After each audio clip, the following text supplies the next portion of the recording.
சொல்லுவேன், தேவனுடைய நீதி, தேவனுடைய சமாதானம் உங்களுக்கு கொடுத்துருக்கிறாரு.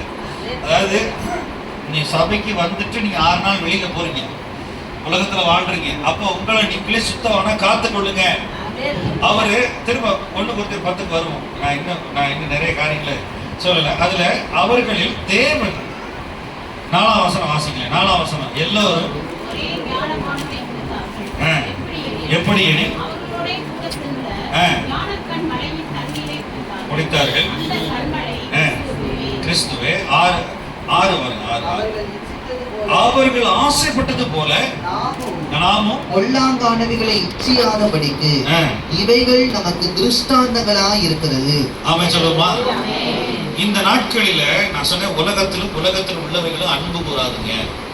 இன்னைக்கு கடைசி காலத்துல கர்த்தர் வரும் பொழுது அவர்கள் கட்டினார்கள், விற்றார்கள், நட்டினார்கள், பெண் கொண்டார்கள், பெண் கொடுத்தார்கள். இதுதான் நடக்குது. லோத்தின் காலம் நடந்தது போல, இந்த நோவாவின் நாட்கள் நடந்தது போல நடக்குது.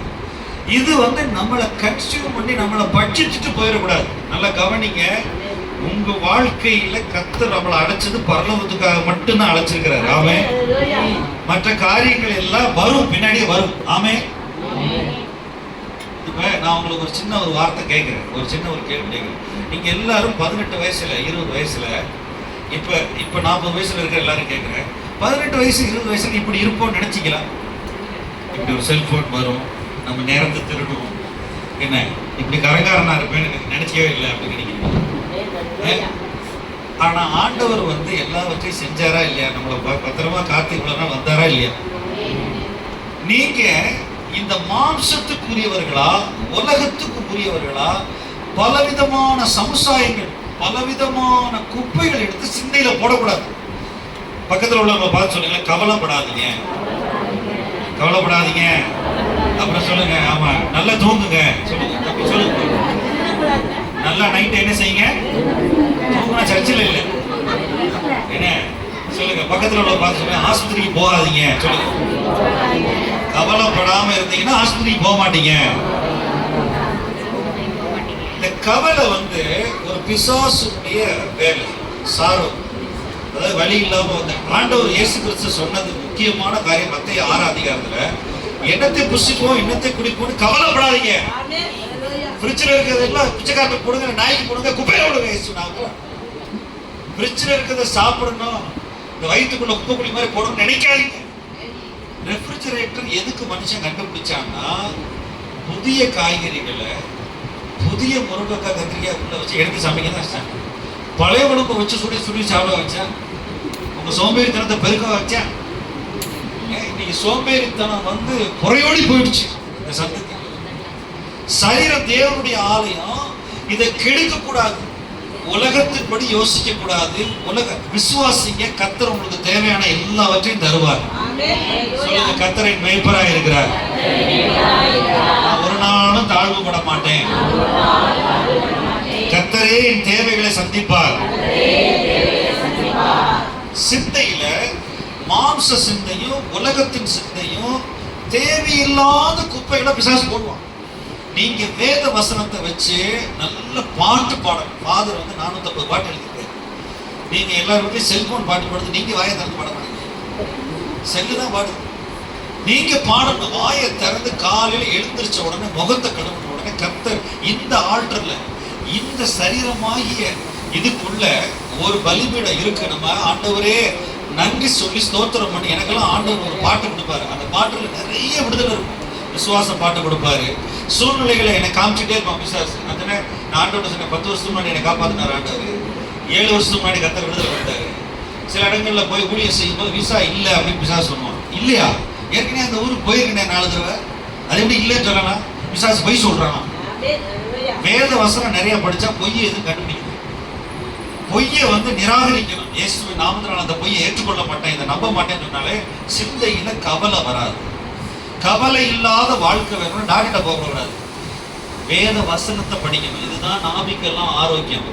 இங்க ஜெபிக்கணும், துதிக்கணும், ஸ்தோத்தரிக்கணும். இந்த ஆல்டர்ல, இந்த சரீரத்தில் இங்கதான், இங்க திருவிருந்துக்கு அந்த ஆண்டவர் ஆசீர்வதிச்சு உடன்படிக்கை பண்ண சொல்றாரு. இங்கதான் ஒரு உள்ளான மனுஷன்ல உடன்படிக்கை பண்றாரு. இந்த புதிய ஏற்பாட்டுல வந்து நம்ம விசுவாசிகள் பரலோகம் போறதுக்கு ரொம்ப முக்கியமானது ஒண்ணுன்னா ஆட்டுக்குட்டியானவருடைய ரத்தம், பரிசுத்த ஆவியினுடைய அபிஷேகம். இந்த ரெண்டு இருந்தா பரலோகம் போகலாம். ஆமே சொல்லுங்களேன். பிழைப்பு கிடைத்த அலுவல்கள்ல சிக்கி கொள்ளாதீங்க. நீங்க ஆண்டவருக்குள்ள சந்தோஷமா இருக்கணும்னு கர்த்தர் விரும்புறாரா இல்லையா? விரும்புறாரா இல்லையா? ஏன் நம்ம விரும்புறது இல்ல? ஏன் நம்ம விரும்புறது இல்ல? துதிக்கணும், ஜெபிக்கணும். அடுத்து பாருங்களேன், இரண்டாவது காரியம் சொல்றேன். அவர்கள் இச்சித்தது போல நாம் இச்சிக்க வேண்டாம் அப்படின்னு சொல்லிட்டு 1 கொரிந்தியர் 10:13 வாசிங்க. ஆண்டவர் மனுஷருக்கு நேரிடுகிற சோதனை இல்ல 13 தான். 13 மனுஷருக்கு நேரிடுகிற சோதனையே அல்லாமல் மனுஷருக்கு நேரிடுகிற சோதனையே அல்லாமல் வேற சோதனை உங்களுக்கு நேரிடவில்லை. வேற சோதனை உங்களுக்கு நேரிடவில்லை. தேவன் உண்மையுள்ளவராயிருக்கிறார். உண்மை உள்ளவராய் இருக்கிறார். திராணிக்கு மேலாக நீங்கள் சோதிக்கப்படுகிறதற்கு அவர் இடம் கொடாமல் சோதனையை தாங்கத்தக்கதாக சோதனையோடு கூட அதற்கு தப்பிக்கொள்ளும்படியான போக்கையும் உண்டாக்குவார். எல்லாரும் ஒரு ஆமென் சொல்லுங்க. எல்லாரும் சத்தமா ஆமென் சொல்லுங்க. பிசாசு தோத்துட்டான் சொல்லுங்க. பிசாசு கேவலப்பட்டுட்டான் சொல்லுங்க. பிசாசு அசிங்கப்பட்டுட்டான். இந்த தேவனை சார்ந்து வாழுகிற வாழ்க்கை, தேவனை நம்பி வாழுகிற வாழ்க்கை, தேவனோடு இருந்து வாழுகிற வாழ்க்கையில இருந்தீங்கன்னா தப்பித்துக் கொள்ளக்கூடிய போக்கு உண்டு பண்ணும். நீங்க சிக்கிக்க மாட்டீங்க, பாவத்துல விழ மாட்டீங்க. ஏதோ இவ்வளவு பெரிய பிரச்சனை வந்தாலும் சரி, ஆண்டவர் டெலிவரன்ஸ் பண்ணுவாரு. ஆண்டவருடைய அக்கினி குற்றப்படும். நீங்க ஜெபிக்க ஆரம்பிச்சீங்கன்னா பரிசுத்த ஆவியின் அக்கினி டைரக்டா வருவார். சிறைச்சாலைக்குள்ளாலும் வருவார் ஆண்டவர்.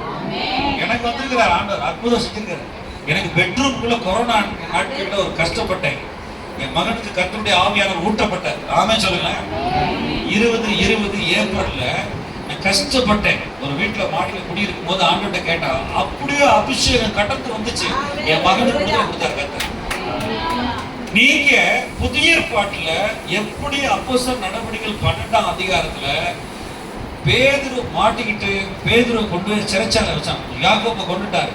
அந்த சிறைச்சாலை வைக்கும் போது கர்த்தருடைய அபிஷேகம் பிரசன்னம் வந்து தூதன் வந்து 1ஆம் காவல், 2ஆம் காவல், 3ஆம் காவல் எல்லாத்தையும் உடைச்சு ஆண்டவர் பேதுருவை வெளியே கொண்டு. ஆமென் சொல்லுங்க. எல்லாரும் என்ன செஞ்சாங்க? அப்ப என்ன செஞ்சாங்க? சபையாருன்னா கூடி ஜெபிச்சாங்க. அவ வந்து அந்த ஜெபிக்கிற பெண்ணு கதவை திறக்கும் போது, இந்த ரோதைன்ற பெண்ணு கதவை திறக்கிற வாசல்ல பேதுரு நிக்கிறாரு அப்படின்னு சொன்னா, இல்ல நீ பிதற்றுறாய், என்ன நீ பொய் சொல்ற, இல்ல பேதுரு மாதிரி ஒரு தூதன் வந்திருப்பான், இல்ல நான் பார்த்தேன் அப்போஸ்தலர் பேதுரு, எனக்கு சொல்லும் போதே அபிஷேகம் பெருகும். பாருங்க, ஆண்டவர் புதிய ஏற்பாட்டுல துதிக்கிற ஆலயம், இந்த துதிக்கிற ஜெப வீடு, இந்த துதிக்கிற இடம், அக்கினி ஜெபிக்கிற இடத்துல அற்புதமா ஆளை கொண்டு வருவார், விடுதலை கொடுப்பாரு, தப்பித்துக் கொள்ளும்படி போக்க உண்டு பண்ணுவார். ஆமென் சொல்லுங்க. தப்பித்துக் கொள்ற போக்க உண்டு பண்ணுவாரு. நீங்க மாம்சத்துல வாழாதீங்க. நான் சொல்லுவேன், ஒரு 10 உதாரணம் சொல்லுவேன். ஜெபிச்சவங்க, துதிச்சவங்க விடுதலை. அதே மாதிரி அப்போஸ்தலர் நடவடிக்கைகள் 10ஆம் அதிகாரத்துல கொர்நேலியு, ஒரு புறஜாதியார், பட்டாளத்துல வேலை பார்க்கறது. அவர் என்ன செய்யறாரு? தினந்தோறும் காலையில 9 மணி, மத்தியானம் 12 மணிக்கு ஜெபிக்கிறார். அந்த மனுஷனுக்கு வந்து யூதர்கள் மரபப்படி ஜெபிக்கிறது, எருசலேம் போறதெல்லாம் தெரியாது. அந்த மனுஷனை ஆண்டவர் வந்து தூதன் அனுப்பிச்சு, பாருங்க நம்ம எல்லாரும் ஜிபிஎஸ் வச்சிருக்கோம். எல்லாருக்கும் என்ன இருக்குன்னா கையில எங்க ஆட்டோக்காரர் போறாரு, எங்க வராரு, எல்லாத்தையும் கூகுள்ல பாக்குறோம். அதே மாதிரி ஆண்டவர் பரலோகத்துல ஒரு ஜிபிஎஸ் வச்சிருக்காரு. பரலோகத்துல இருந்து கூகுள் மேப்போட சூப்பர் மேப் தூதன் அனுப்புறாரு. கரெக்டா டைரக்டா அங்க போய் நீ கொர்நேலியு வீட்டுல போய் இந்த செய்தியை சொல்லு, உன் ஜெபங்களும் தான தர்மங்களும் மேல வந்துருச்சு. ஆமென் சொல்லுங்க. உன் ஜெபங்கள் வந்து உடனே நீ போய் ஒரு ஊழியக்காரனை அனுப்பு, ஒரு ஆள் அனுப்பி கூட்டு வாங்க. ஆண்டவர் வந்து அவனை கைவிடல. அதே மாதிரி 8ஆம் அதிகாரத்துல, அப்போஸ்தலர் நடவடிக்கைகள் 8ஆம் அதிகாரத்துல நீங்க படிச்சு பாத்தீங்கன்னா, எத்தியோப்பிய மந்திரி ஒரு கருப்பன், அவன் எத்தியோப்பிய ராஜஸ்திரி ஆகிய ஷீபான்ற ராஜஸ்திரிக்கு மந்திரி வேலை பார்த்தான். பாருங்க, அவன் வந்து ஏசாயா தீர்க்கதரிசியை படிச்சான். அவனுக்கு வந்து ஏசாயா 53 என்னன்னு தெரியல. நல்லா கவனிங்க, நான் சொல்லிக்கிட்டே இருக்கிறேன். என்ன சொல்றேன்னா, திருவிருந்து உடன்படிக்கையில ஆண்டவர் பிரிக்க சொல்லியிருக்கிறாரு. உலகத்திலிருந்து நம்ம துதிக்கணும். அதான் ரோமர் 1ஆம் அதிகாரத்தை காமிச்சேன். தேவனை அறிந்தும் ஸ்தோத்திரியாமல் மகிமைப்படுத்தாமல் சிந்தையினை வீணானார்கள். துதிக்கணும், நமக்கு ஒரு பலிபீடம் உண்டு. 2வது ஜெபிக்கணும். 3வது என்னன்னா வேத வாசிக்கணும். வேத வாக்குத்தத்தங்களை அப்படியே வாசிச்சு அதை அறிக்கையிடணும், வாசிக்கணும். எனக்கு கர்த்தர் வார்த்தையின்படி செய்வார் அப்படின்னு சொல்லணும். சொல்லுங்களேன், என் கூட சேர்ந்து சொல்லுங்க. எனக்கு கர்த்தர் புதிய உடன்படிக்கையில அவருடைய வார்த்தையின்படி எனக்கு செய்வார். நான் தப்பித்துக் கொள்ளும்படி போக்க எனக்கு தருவார். அவர் உண்மை உள்ளவரா இருக்கிறார். இந்த வார்த்தை இருதயத்துல இருந்தாதான், சட்டில இருந்தாதான் அகப்பையில வரும். மாதிரி வார்த்தை இருந்தாதான் ஆவியானவர் கிரியை செய்யும். நீங்க வார்த்தைக்கு நேரமே கொடுக்க மாட்டேங்கிறீங்களே. நீங்க ரொம்ப பிஸியா இருக்காதீங்க. ரொம்ப பிஸியா இருந்தா சாத்தான் தூக்கிட்டு போயிருக்காங்க. இல்லைன்னா இங்க ஆஸ்பத்திரியில கைகால் உடச்சு படுத்துக்கிடு. அப்ப பைபிள் திறந்து வாசிக்கிறா. ரொம்ப பிஸியா இருக்க கூடாது. ஆண்டவர் வனாந்தரத்துக்கு கூட்டு போனாரு. ஜனங்களை ஆராதனை செய்ய எங்க கூட்டு போனாரு? வனாந்தரம். எங்க தேவனுக்கு ஆராதனை செய்ய கூட்டு போனாரு. இப்ப நல்லா கவனிங்க. திரும்ப என் கூட சொல்லுங்களேன். கர்த்தரை துதிக்கணும். சொல்லுங்க. கர்த்தர்கிட்ட ஜெபிக்கணும். அக்கினி மூட்டணும். அதுக்கப்புறம் வேதத்தை வாசிக்கணும். வீட்டுல போய் அப்போஸ்தலர் நடவடிக்கை 8ஆம் அதிகாரம் வாசித்து பாருங்க. அப்போஸ்தலர் நடவடிக்கைகள் அந்த நடவடிக்கை 28 அதிகாரத்தை நான் என்ன சொல்றேன்னா, பரிசுத்த ஆவியானவருடைய நடவடிக்கை. அந்த அவன் அவன் அவன் வந்து பல்லக்குல போறான். கூட பிலிப்பு வந்து ஆண்டவர் வந்து பாஸ்போர்ட் விசா இல்லாம அப்படியே இடம் விட்டு இடம் டிரான்ஸ்லேஷன் பண்ணிட்டார். ஆண்டவர் என்ன சொன்னார், இந்த மாதிரி இடம் விட்டு இடம் பாருது, கூட்டு விட்டு கூட்டு போயிருது. ஆளை கூட்டு போயிட்டார். அந்த ஆதேசில் இருந்தா அவனை கொண்டு போயிட்டார் வனாந்தரமா. கொண்டு போய் ஆப்பிரிக்காவுக்கு எத்தியோப்பியா போற வழியில கொண்டு சாட்சி பரிசுல ரதத்தை ஓடி சேருகிறார். அவன் வாசிக்கும் போது அந்த சுவிசேஷகன் போய் சொல்றான். சொன்ன உடனே அவன் அப்படியே விசுவாசிக்கிறான் வார்த்தைய. உடனே அந்த கருப்பனுக்கு ஞானஸ்தானம் கொடுக்குறாங்க. ஒரு ஆமே சொல்லுங்களேன். இப்ப நீங்க என்னென்ன வாசிச்சு மனப்பாடம் பண்றீங்களோ, என்னென்ன வார்த்தையை விசுவாசிக்கிறீங்களோ, அது அப்படியே உங்களுக்கு சம்பவிக்கும். அப்படியே அற்புதம் நடக்கும். நானே ஒரு மாசத்துக்கு முன்னாடி ஒரு பிரச்சனைக்கு ஆண்டவர்கிட்ட ஜெபம் பண்ணேன். ஆண்டவர்கிட்ட சொல்ல, பழைய ஏற்பாட்டுல எசேக்கியா ராஜா ஜெபம் பண்ணான். ஆண்டவரே, என்கிட்ட பழைய ஆளுங்க இல்லை, எதிராளி வர்றான், கஷ்டப்படுறேன் அப்படின்னு சொல்லி மன கஷ்டத்தை விட்டு ஜெபம் பண்றேன். அப்ப ஆண்டவர் என்ன செய்யறாரு, ராத்திரி ஒரு தூதன் அனுப்புறாரு. அனுப்பி 1,85,000 ஆண்களை கொண்டாங்க. ஒரு தூதனு ஒரு ராஜாவுக்காக வந்து, ராஜா கிட்ட 30,000 சேவர்கள் 20,000 சேவர்கள் இல்ல. பரலோகத்திலிருந்து தூதன் அனுப்பிச்சு எதிராளிய பாருங்க. ஆபிரகாமோட ஆண்டவர் செய்த உடன்படிக்கை, ஈசாக்கோட செய்த உடன்படிக்கையில இந்த யூதா ஜனங்கள், இஸ்ரவேல் ஜனங்களை அவர் பாதுகாத்துட்டு வர்றார். இயேசு கிறிஸ்து வர்ற வரைக்கும் அவர் பாதுகாத்துட்டே வர்றாரு. அந்த வம்ச வரலாறு. ஏன்னா கர்த்தருடைய ரட்சகர் வரணும். பிரச்சனை பண்றான். அந்த ராஜாவுக்கு ஆண்டவர் வாக்குத்தத்தம் கொடுத்திருக்கிறார். ஆண்டவர் என்ன செய்யறாரு, ஒரு தூதனை அனுப்பி ஜெபம் பண்றான். 1,85,000 பேரை ஒரே நாள் ராத்திரில கொண்டே விட்டாங்க. ஆண்டவர் எவ்வளவு பாதுகாக்கிறார் தெரியுமா? ஆமே சொல்லுங்களேன். அவங்க கூட பழைய ஏற்பாட்டுல கூட போன கண்மலை வந்து கிறிஸ்து. அவங்க கூட போன, உங்களோட இருக்கிறார் ஆவியானவர். எத்தனை பேர் சொன்னா நான் உணர்றேன். இப்ப அபிஷேகத்தை ஆவியானவர் நம்மளோட இருக்கிறாரு, சபையோட இருக்கிறாரு. திருவிருந்து எடுக்க போறோம். ஆண்டவருடைய ஆசையை நிறைவேற்ற, ஆண்டவருடைய ஆசை. உங்க ஆசையெல்லாம் குப்பை. உங்க ஆசையெல்லாம் பெரிய, அதாவது நான் என்ன சொல்றேன்னா, உங்களுடைய மாம்சீக எண்ணங்கள், இந்த சொந்தக்காரனை பிரியப்படுத்தணும், வேலை ஸ்தலத்தை பிரியப்படணும் அப்படிலாம் நினைக்காதீங்க. நீங்க கர்த்தருக்குள்ள இருந்து கர்த்தருடைய ஆசையை நிறைவேற்றினா எல்லாரையும் கர்த்தர் ரட்சிக்கப்பட. 2 Corinthians 6 எடுக்கல. இதுதான் ஆண்டவருடைய ஆசை. இந்த ஆசையை வந்து சபையில நிறைவேற்றணும். 2 Corinthians 6 நம்ம எல்லாரும் ஜெபிக்க போறோம். ஒப்பு கொடுத்து ஜெபிக்க போறோம். ஆண்டவர் என்ன பெரிய சோதனைனாலும் உங்களை விடுவிப்பார். ஆமே சொல்லுங்களேன். நீங்க வந்து ஆண்டவரை பத்தி தப்பா கணக்கு போடாதீங்க. 2 Corinthians எடுத்துட்டீங்களா? சரி 16-17 வாசிங்க. 16-17 பாருங்க. இதான் வாக்குத்தத்தம். தேவனுடைய ஆலயத்துக்கும் விக்கிரகங்களுக்கும் சம்பந்தம் ஏது? நான் அவர்களுக்குள்ளே வாசம். அதை கோடு போடுங்களேன். நான் அவர் சபைக்குள்ள வருவார். உங்க குடும்பத்துக்குள்ள வர ஆசைப்படுறாரு. சபைக்குள்ள வாசம் பண்ணி, அதை கோடு போடுங்க. வாசம் பண்ணி அவர்களுக்குள்ளே உலாவி உங்களோட ஒரு நிமிஷம் பொறுமையா இருக்குது. 24/7 ஆண்டவரோட உங்களோட இருக்காருன்னு விசுவாசிக்கிறீங்களா? ஆண்டவர் இருக்காருன்னு விசுவாசிக்கிறீங்களா? பகலின் குளிர்ச்சியான வேலையில ஆதாம் தோட்டத்துல வந்து ஏதேன் தோட்டத்துல உலாவும் ஆதாமே நீ எங்கே இருக்கேன்னு கேட்டார். கேட்கும் போது ஆண்டவரே, நான் நிர்வாணியா இருக்கிறேன். உனக்கு நிர்வாணின்னு சொன்னவன் யார்? உன்னை பாவம் செய்ய வச்சவன் யாருன்னு கேட்டேன். பாருங்க, புதிய ஏற்பாட்டுல ஆண்டவருடைய ஆசை என்னன்னா, குடும்பத்துக்குள்ள ஆண்டவர் இருக்குன்னு விரும்புறாரு. வாயை கட்டுங்க, வாய் சாப்பாட்டையும் கட்டுங்க. 6 மணிக்குள்ள சாயங்காலம் சாப்பிடாதீங்க. தேவையில்லாத பேசாதீங்க. மிச்சமா போதே வாயில போட்டா என்ன செய்யணும்னா, உடம்பு பெருசாகும், ஆஸ்பத்திரி படுக்க போடுவாங்க. என்ன நல்லா கவனிங்க. நல்லா கவனிங்க. அதாவது ஆவி, ஆத்மா, சரீரம். சொல்லுங்க. ஆவி ராஜா, என்னது? ஆத்மா சொல்லுங்க வேலைக்காரன், என்னது? சொல்லுங்க. ஆவி ராஜா, என்னது? மனுஷ ஆவி கர்த்தருடைய ஆவியோட ராஜாவா வேலை செய்யணும், என்ன ஆளுகை செய்யணும். சரியா? ஆத்மா வேலைக்காரன். சொல்லுங்க. சரியா? கவனிங்க. இந்த இடத்துல பாத்தீங்கன்னா சரீரம் அடிமை. சொல்லுங்க. சரி, அடிமை ராஜா ஆகலாமா? சரீரம் என்னது? சொல்லுங்க சத்தமா. சரீரம் ராஜாவா இருந்துச்சுன்னா போச்சு. நம்முடைய ஆவி மீட்கப்பட்டிருக்கு. கர்த்தருடைய சித்தருக்கு ஒரே ஆவியா இருக்கிறாங்க. இந்த ஆவியை தலைவராக வச்சுக்கணும், ஆவியானவர் இருக்கணும். ஆத்மா நம்முடைய கண்களின் நிச்சயில இது நம்முடைய, அதாவது ஆத்மானா 3 காரியம்: வில், மைண்ட், எமோஷன். நம்ம ஐம்புலன்கள், நம்முடைய சிந்தை, இது எல்லாத்தையும் ஆவியானுடைய ஆளுகை நல்லதை விரும்பணும். என்ன விரும்பணும்? சத்தமா சொல்லுங்களேன். ஒரு ஆர்ஃபனேஜ் கட்டணும், 100 பேருக்கு நான் டெய்லி சாப்பாடு இலவசமாக போடணும், நான் ஆர்ஃபனேஜ் ஆரம்பிக்கணும். நல்ல ஆசைகள், கிறிஸ்துவனுடைய ஆசைகளை வாசிக்கிறேன். நான் அவர்களுக்குள்ளே உலாவி அவர்கள் தேவனாயிருப்பே, அவர்கள் என் ஜனங்களாய் இருப்பார்கள் என்று தேவன் சொன்னபடி நீங்கள் ஜீவனுள்ள தேவனுடைய ஆலயமாய் இருக்கிறீர்களே. பாத்தீங்களா? பாத்தீங்களா? நீங்க எல்லாம் யாரு? ஜீவனுள்ள தேவனுடைய. இப்ப இது உலகத்தோட சம்பந்தம் இல்லாம என்ன சோதனை வந்தாலும் கர்த்தர் விடுவிப்பார், என்ன பிரச்சனையா இருந்தாலும் சரி. ஆனா நீங்க ஆண்டவர் பக்கத்துல இருக்கிறீங்களா? நீங்க ஆண்டவர்கிட்ட துதிக்கிறீங்களா? அக்கினி ஜெபம், இந்த இடத்துல இருந்து ஜெபம் டெய்லி போகுதா? நீங்க துதிக்கிறீங்களா? ஆண்டவர் விடுதலை செய்வார். ஆனபடியினால். சொல்லுங்க, எல்லாரும் சொல்லுங்க.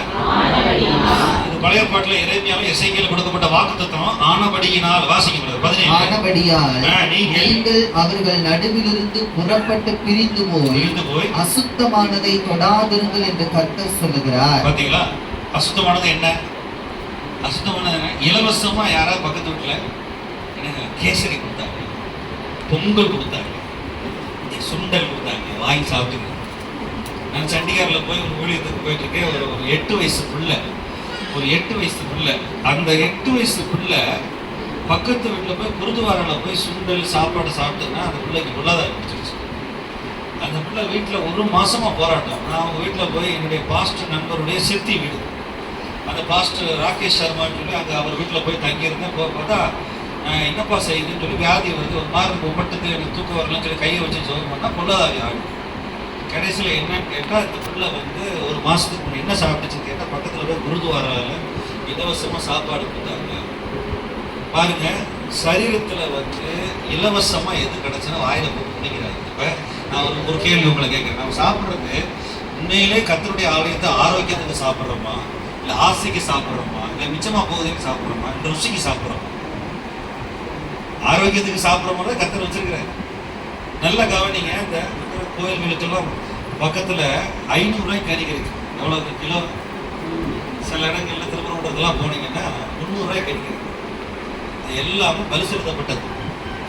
எல்லாமே என்ன, அமாவாசை பௌர்ணமிக்கலாம் அதை வாங்கி இந்த திருவிருந்தை எடுத்துட்டு திருவிழங்களை ஐக்கியப்பட்டுட்டு அதையும் அதுதான் ஒன்று கொடுக்குற 10 லட்சம் சொல்றாரு. இங்கேயும் சொல்றாரு அசுத்தமானதை தொடாதீங்க. அது மாதிரி சில கடைகள்ல என்ன செய்யறாங்க, நேர்ந்துகிட்டு விபூதியெல்லாம் போட்டு விற்கிறாங்க. அதனால கவனமா இருங்க. ஆலயத்தை கெடுக்காதீங்க. ஆலயத்தை என்ன செய்யாதீங்க? கெடுக்காதீங்க. அடுத்த வசனம் சேர்ந்து வாசிப்போம். எல்லாரும் 18 சேர்ந்து வாசிப்போமே. அப்பொழுது நான் உங்களை ஏற்றுக்கொண்டு உங்களுக்கு பிதாவாய் இருப்பேன், நீங்கள் எனக்கு குமாரத்திகளுமாய் இருப்பேன், சர்வ வல்லமுள்ள கர்த்தர் சொல்லுகிறார். இப்ப ஒண்ணு தெரிஞ்சுங்களேன். சொல்லுங்க, எல்லாரும் சொல்லுங்க. Spiritual discipline. சொல்லுங்க, திரும்ப வாயத்தான் சொல்லுங்க. ஆவிக்குரிய ஒழுக்கம். அந்த இடத்துக்கு நம்ம சரீரத்தை கொண்டு வரும். ஆவிக்குரிய ஒழுக்கம். சொல்லுங்க. 9 மணிக்கு படுக்க போகணும். அது எப்படி ஆகும் கர்த்தாவே கேட்கறது ஆண்டு கேட்க. செல்போனை சுவிட்ச் ஆஃப் பண்ணா போலாம். காலைல 5 மணிக்கு 6 மணிக்கு எந்திரிக்கணும். சொல்லுங்களேன். ஆவிக்குரிய ஒழுக்கம். சொல்லுங்களேன். நான் கடையில வாங்கி தின்ன மாட்டேன். ரச்சனா மட்ட குழம்பு புரோட்டாவா போட்டு அமுக்குனா காலையில் எந்திரிக்க முடியாது. மிச்ச மீதி கொழுப்பு எல்லாத்தையும் போட்டு கொடுக்குறேன். என்ன ருசியா இருக்கு. நான் சாப்பிட்டு புரோட்டெல்லாம் சாப்பிட்டு 6-7 வருஷம் ஆச்சு. சரியா? அது வாங்கினா 2 புரோட்டா குழம்பு எல்லாத்தையும் நாய்க்கு தான் போயிடும். ஆகாரம் அப்படின்னு சொன்னா என்னன்னா, தேவன் படைத்த பழங்கள், தேவன் படைத்த காய்கறிகள். என்ன, மனுஷன் வந்து பச்சையான காய்கறிகள், சிகப்பான கேரட் சாப்பிட தான் பிறந்தாங்க. மனுஷன் வந்து என்ன செஞ்சதுன்னா, ஃப்ரிட்ஜில் வச்சு சாப்பிடவோ வெள்ளையா என்ன இந்த மாதிரி இப்போ எல்லாமே மரபணு மாற்றம் செய்யப்பட்டது. அதாவது GMO, ஜெனட்டிக்கலி மாடிஃபைடு அப்படிலாம் வந்துச்சு. நீங்க பச்சை காய்கறிகளை வாங்கி சாப்பிடுங்க. சரீரத்துக்கு எது நல்லதோ பைபிள்ல ஆண்டவர் சொல்லியிருக்கார் லேவிய ஆரம்பத்துல, இந்த இது சாப்பிடு, இந்த சாப்பிடாது. சில காரியங்கள் வந்து நீங்களே உங்களை கெடுத்துக்காது. ஆண்டவருடைய ஆலயத்தை தூய்மையா வச்சுக்க. இந்த ஆலயத்துல வந்து கெடுதல் வரக்கூடாது. இந்த ஆலயத்துல வந்து அது செய்யுது, இது செய்யுது, குத்துது, குடையுது, எங்கேயோ வாயு மூவ் ஆகுது. வாயுலாம் இல்ல, நீங்க வாய் கட்டாதனாலதான் வாயு மூவ் ஆகுது. எல்லாரும் கையை பாருங்களேன், கையை பாருங்க, கையை அப்படி வச்சு காட்டுங்களேன். இந்த வலது கை காட்டுங்க. இந்த அளவு தான் உங்க இருதயம். எவ்வளவு சொல்லுங்களேன் தம்பி, கையை பாருங்க, கையை அப்படி வைங்க. இந்த அளவு தான் உங்க இறப்பை. இது வந்து 200 கிராம் 300 கிராம் பயிர். இதுல போய் 1 கிலோ சோத்தை போட்டு அடைச்சேன். நான் ஆந்திராவில் போனேன், ஒருத்தி 5 ரவுண்டு சோறு சாப்பிட்றேன். நான் ஆந்திராவில் விஜயவாடாவில் என்னடா இப்படி சாப்பிட்றேன், முரளி கிருஷ்ணன் ஹோட்டல் நாங்கள் பார்த்து கூட்டு போனார். அவன் சாப்பிட்டுட்டே இருக்க நான் சாப்பா உள்ள இது வேற ஆவி இருக்கான்னு தெரியல. ஆனா ஆள் உள்ளே தான் இருக்காங்க. சோறு 5 ரவுண்டு 3 ரவுண்டு சாப்பிட்டா பவர் வராது. ஆவியானவர் வந்தால் தான் பவர் வரும். அவன் சொல்லுங்களேன், பலன் கொடுக்கிறவர் அவர். ஆண்டவர் அபிஷேகம், கத்தரிலும் கத்தருடைய வல்லமையிலும் பலப்படவில்லை. எபேசியர் 6:10. என்ன, பரிசுத்த ஆவியானவர் உங்களுக்கு வரும்பொழுது பலன் அடைந்து. நான் சொல்றேன் கவனிங்க, சோத்தை குறைச்சிட்டு மற்ற காய்கறிகள், பழங்கள், இயற்கையானதை சாப்பிடுங்க. ஆந்திரா போறப்ப பல மாஸ்டர்ஸ் கான்ஃபரன்ஸ்ல பார்த்துருக்கிறேன். மக்கள் வந்து அதாவது ஞானம் இல்லாம சாப்பிடுறாங்க. நம்ம ஞானமா சாப்பிடணும். ஆமென். இந்த சரீரம் வந்து அவருடைய ஆலயம். ஆமென். இந்த ஆஸ்பத்திரி போகவே கூடாது. ஒரு ஆமென் சொல்லுங்க. வருகையில அப்படி ஒரு நிமிஷத்துல மர்வமாயி அப்படியே பரவ போயிடும். ஆஸ்பத்திரிக்கு கொண்டு போய் குத்துறது, கொடைகிறது, கிழிக்கிறது, வெட்டுறது, வேடிக்கை பார்க்கறது. என்ன, 1 மணி நேரம் ஆப்ரேஷன் வந்து 7 மணி நேரம் பண்றாங்க வேலம்மாள் ஆஸ்பத்திரி. 2 வாரத்துக்கு முன்னாடி ஒரு திரு சகோதரர் போனாங்க, 4 மணி நேரம் ஆப்ரேஷன் பண்ணாங்க. ஒரு சின்ன வேலை. ஆனால் 10 டாக்டரை வச்சு 2ஆம் வருடம் 3ஆம் வருடம் எல்லாம் கூப்பிட்டு வச்சு அவன் வந்து சொல்லி கொடுத்துருக்கேன். உங்கள்கிட்ட காசை வாங்கிடுவான், 1 லட்சம் 2 லட்சத்தை உங்களை படுக்க போட்டுருவான். உங்களை அறுத்து மனுஷன் கசாவு கடை வராரு, அவனுக்கு பாடம் சொல்லி கொடுத்துருக்கீங்க. இது எப்படி இருக்கு? எவ்வளவு வேதனை பார்த்தீங்கன்னா உலகம். ஆண்டவர் இந்த ஆலயத்தை அதுக்காக படைச்சாரு. அவர் மறுரூபம் அடைச்சு பரலோகத்துக்கு போக தான் அதை படைச்சார். அவர் வாழும் ஆலயம். ஆமே சொல்லுங்க, சொல்லுங்களேன். ஆண்டவரே, என் சரீரத்தை ஜீவ பலியா ஒப்பு கொடுக்கிறேன். நீர் வந்து வாழுங்க, நீர் எங்களோட உலாவி இருங்க. திருவிருந்துக்கு என்னை ஒப்பு கொடுக்கிறேன். ஆண்டவரே, நீர் எனக்குள்ளே பெரிய காரியங்களை செய்யுங்க. இப்படி அபிஷேகம் முகத்தை முறிக்கும். எந்தெந்த தவறான காரியங்கள் எல்லாம் என்னை விட்டு எரிஞ்சு போட்டோம், நான் ஒப்பு கொடுக்கிறேன். ஆமென். முழங்கால் போட்டு ஜெபிப்போம். ஆண்டவர்கிட்ட ஒப்பு கொடுக்க போறோம்.